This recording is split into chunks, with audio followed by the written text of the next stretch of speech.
নমস্কাৰ, এই মুহূৰ্তত আহি পৰিছে সন্ধিয়াৰ কেইবাটাও গুৰুত্বপূৰ্ণ খবৰ। এনে খবৰবোৰ নিতৌ পোৱাৰ কাৰণে আমাৰ চেনেলটো ছাবস্ক্ৰাইব কৰিব, লগতে ভিডিঅ'টোত একোটাকৈ লাইক কৰি উৎসাহিত কৰিব। আৰম্ভ কৰিছোঁ আজিৰ প্ৰথমটো গুৰুত্বপূৰ্ণ খবৰ। আমাৰ প্ৰথমটো খবৰে ৰাজ্যবাসীৰ বাবে ভয়ংকৰ খবৰ। 25 জনৰ মৃত্যুন, কেইবাজনো আহত। বন্ধু বান্ধৱীসকল, ক'ত ঘটিছে এই ভয়ংকৰ ঘটনা?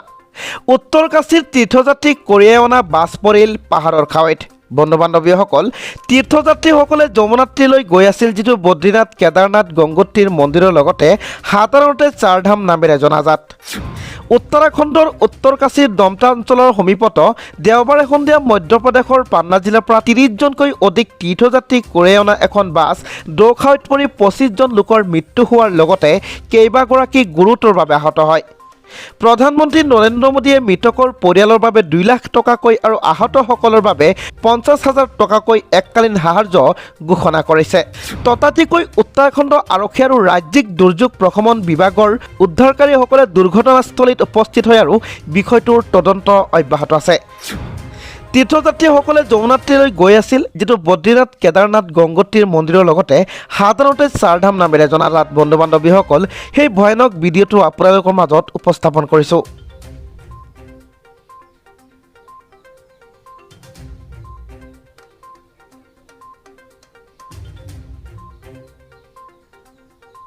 আপোনালোকে দেখা পাইছে এই দ খাইটোত পৰিছে বাছখন। আৰু ইতিমধ্যে ওলাই আহিছে আন এক গুৰুত্বপূৰ্ণ খবৰ। উত্তৰ পূবত প্ৰৱেশ কৰিছে দক্ষিণ পশ্চিম মৌচুমী বায়ু। পৰৱৰ্তী 24 ঘণ্টাত অসমৰ লগতে দেশৰ বিভিন্ন ৰাজ্যত হ'ব ধাৰাসাৰ বৰষুণ।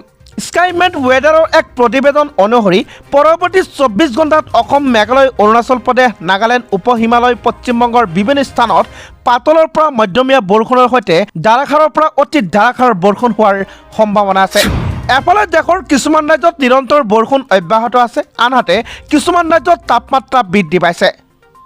স্কাইমেট ৱেডাৰৰ এক প্ৰতিবেদন অনুসৰি পৰৱৰ্তী 24 ঘণ্টাত অসম, মেঘালয়, অৰুণাচল প্ৰদেশ, নাগালেণ্ড, উপ হিমালয়, পশ্চিমবংগৰ বিভিন্ন স্থানত পাতলৰ পৰা মধ্যমীয়া বৰষুণৰ সৈতে ধাৰাসাৰৰ পৰা অতি ধাৰাসাৰ বৰষুণ হোৱাৰ সম্ভাৱনা আছে। ছিকিম, আন্দামান আৰু নিকোবৰ দ্বীপপুঞ্জ আৰু দক্ষিণ কৰ্ণাটকতো পাতলৰ পৰা মধ্যমীয়া বৰষুণৰ সৈতে ধাৰাসাৰৰ পৰা অতি ধাৰাসাৰ বৰষুণ হোৱাৰ সম্ভাৱনা আছে। উত্তৰ পূব ভাৰত, কেৰালা, লক্ষদ্বীপ, উত্তৰ পূব বিহাৰ আৰু জম্মু কাশ্মীৰৰ বাকী অংশত পাতলৰ পৰা মধ্যমীয়া বৰষুণ হোৱাৰ সম্ভাৱনা আছে।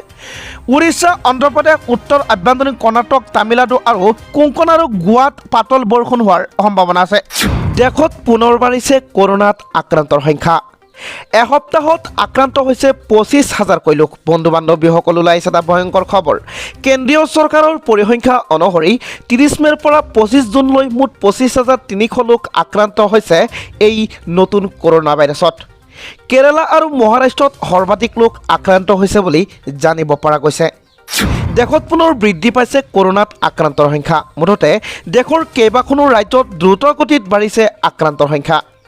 কেন্দ্ৰীয় চৰকাৰৰ তথ্য অনুসৰি দেশত এতিয়াও সপ্তাহত 25,000 লোক কৰোনাত আক্ৰান্ত হৈ আছে, অৰ্থাৎ যোৱা সপ্তাহৰ হিচাপেও একেখিনি তথ্য দিছে। অৱশ্যে কৰোনাত মৃতকৰ সংখ্যা এতিয়াও কম। কেন্দ্ৰীয় চৰকাৰৰ পৰিসংখ্যা অনুসৰি 30 মে'ৰ পৰা 25 জুনলৈ মুঠ 25,300 লোক আক্ৰান্ত কৰোনা ভাইৰাছত। কেৰালা আৰু মহাৰাষ্ট্ৰত সৰ্বাধিক লোক আক্ৰান্ত হৈছে।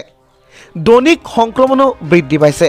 যোৱা 24 ঘণ্টাত কৰোনা আক্ৰান্তৰ সংখ্যা হৈছে 4,518 জনকৈ লোক। কেন্দ্ৰীয় চৰকাৰৰ মতে কেৰালা, মহাৰাষ্ট্ৰ, তামিলনাডুকে ধৰি দেশৰ 10খন ৰাজ্যত কেন্দ্ৰীয় চৰকাৰে বিশেষ গুৰুত্ব প্ৰদান কৰিছে। তাত সাপ্তাহিক আক্ৰান্তৰ সংখ্যাক লৈ চৰকাৰ চিন্তিত হৈ আছে। দেওবাৰে দিল্লীত দৈনিক আক্ৰান্তৰ সংখ্যা 343 জনলৈ বৃদ্ধি পোৱাৰ বিপৰীতে কৰোনা ভাইৰাছত আক্ৰান্তৰ হাৰ 1.91% হৈছে। মহাৰাষ্ট্ৰৰ ৰাজ্য চৰকাৰৰ হৈ মন্ত্ৰী আদিত্য ঠাকৰে কয়, কোভিডৰ 4ৰ্থ ঢৌ হয়তো আহিছে, কিন্তু আতংকিত হ'বলগীয়া একো নাই। মুছলমান ছাত্ৰীয়ে শিক্ষানুষ্ঠানত পৰিধান কৰিব পাৰিব হিজাব। গুৱাহাটী উচ্চ ন্যায়ালয়ৰ এনে ৰায়দান। দেশজুৰি হিজাব বিতৰ্ক চলি থকাৰ সময়তে এই ৰায়দানে বিশেষ চৰ্চা লাভ কৰিছে।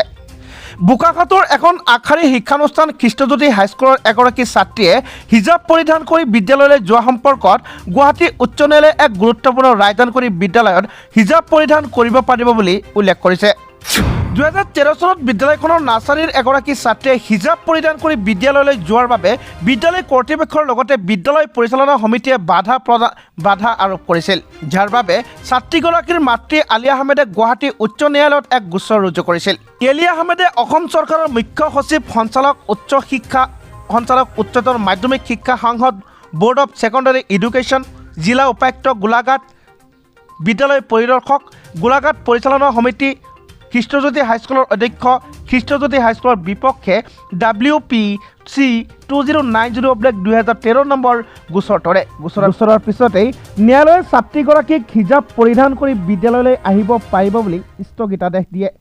এই গোচৰৰ ভিত্তিতেই ন্যায়ালয়ে দীৰ্ঘ 13 বছৰৰ পাছত হিজাব পৰিধান কৰি বিদ্যালয়লৈ যাব পাৰিব বুলি ৰায়দান কৰে। দেশজুৰি হিজাব বিতৰ্ক চলি থকাৰ সময়তে এই ৰায়দানে বিশেষ চৰ্চা লাভ কৰিছে বুলি জানিব পৰা গৈছে। টাৰ্গেট কিলিঙৰ মাজতে 177গৰাকী কাশ্মীৰী পণ্ডিত শিক্ষকক ইতিমধ্যে বদলি কৰা হৈছে।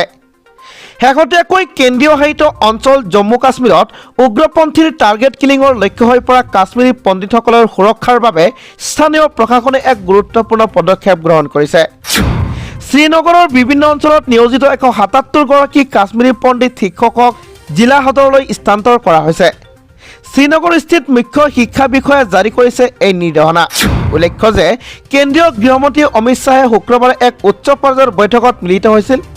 জম্মু কাশ্মীৰৰ লেফটেনেণ্ট গভৰ্ণৰ মনোজ সিনহাৰ উপৰি জম্মু কাশ্মীৰৰ আৰক্ষী সঞ্চালক প্ৰধান দিলবাগ সিং, কেন্দ্ৰীয় গৃহ সচিব অজয় ভাল্লা, CRPFৰ সঞ্চালক প্ৰধান কুলদীপ সিং আৰু সীমান্ত সুৰক্ষা বাহিনীৰ মুৰব্বী পংকজ সিঙো বৈঠকত উপস্থিত আছিল।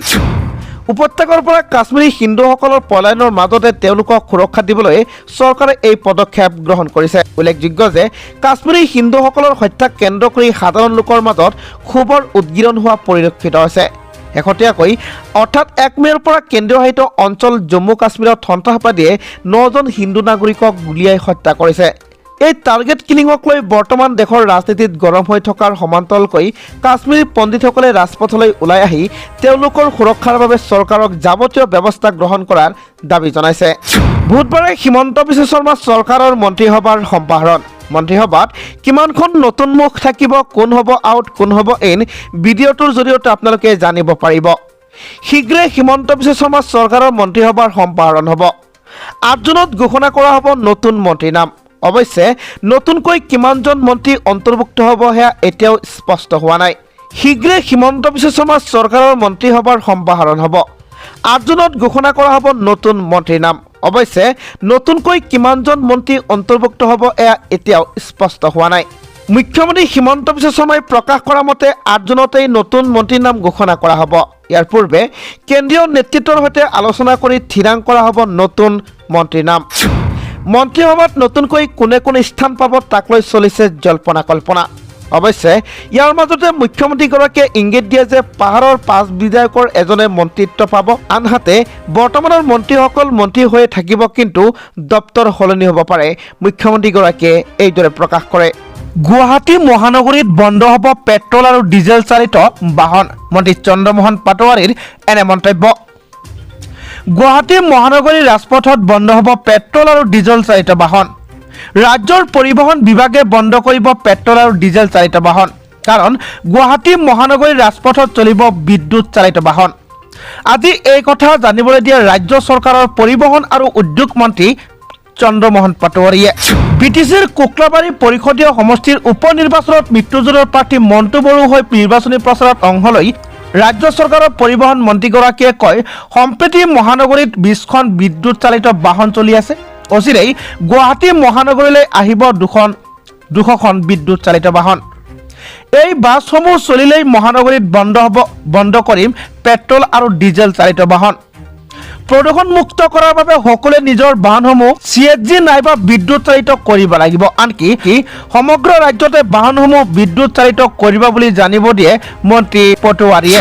উল্লেখযোগ্য যে ৰাজ্য চৰকাৰৰ মন্ত্ৰীসভাৰ সম্প্ৰসাৰণক লৈও মন্তব্য কৰে মন্ত্ৰী চন্দ্ৰমোহন পাটোৱাৰীয়ে। মন্ত্ৰীসভাৰ সম্প্ৰসাৰণ কৰাটো মুখ্যমন্ত্ৰীৰ কৃতিত্ব বুলি জানিব দি মন্ত্ৰীগৰাকীয়ে নিজৰ দপ্তৰ সলনিৰ সন্দৰ্ভতো কয় যে এই বিষয়ত মই কোনো মন্তব্য নিদিওঁ, মুখ্যমন্ত্ৰীয়ে যি কৰে।